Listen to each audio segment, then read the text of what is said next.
Another day, another basketball stories na naman ang pagkikwentuhan natin. At ngayon nga ay ang pag-uusapan natin ang balitang pag-trade na ng Los Angeles Lakers kay LeBron James. At ang balitang makukuha na nga daw ng Golden State Warriors si Giannis Antetokounmpo.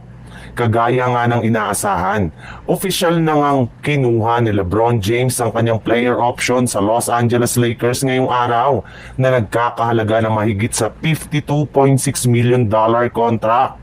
Ibig sabihin, maiiwasan nga nito na maging isang unrestricted free agent at mananatili nga siya sa kanilang team next season. Pero base rin nga sa naging pahayag ng sikat na NBA analyst na si Shams Charania ng ESPN, kahit man nga daw kinuha ni LeBron James ang kanyang player option ay hindi rin naman ibig sabihin nito na mananatili na siya sa Lakers next season.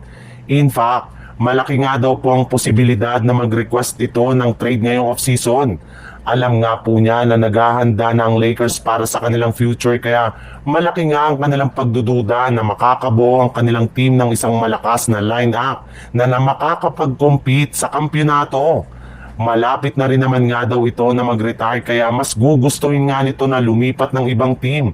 Kagaya na lang ng Dallas Mavericks na makakapagbigay sa kanya ng mas malaking tsansa na makakuha ng titulo next year. Sa ibang balita naman, isa nga sa mga naging kahinaan ngayong season ng Golden State Warriors ay ang kanilang frontcourt. Sa kakulangan nila ng maaasahan na big man na siyang rason bakit sila gumagamit pa rin ng small ball rotation na tuluyan ang nache-checkmate ng kanilang kalaban.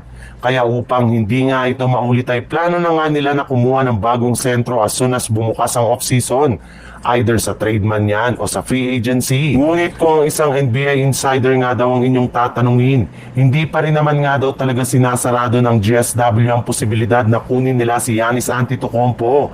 Sa katunayan, kayang-kaya pa rin nga nila ito na makuha mula sa Milwaukee Bucks gamit ang kanilang mabubuong trade package ni na Brandon Podziemski, Moses Moody at Jonathan Kuminga na sigurado nga na hindi tatanggihan ng Bucks dahil magagamit nga nila ang mga batang player na ito para sa kanilang gagawing rebuilding ng kanilang lineup. Yes, hindi nga daw po matatanggihan pa ng Bucks ang iaalok ng Golden State Warriors na trade offer. Kaya isang ang win-win situation ang kanilang magiging trade negotiation.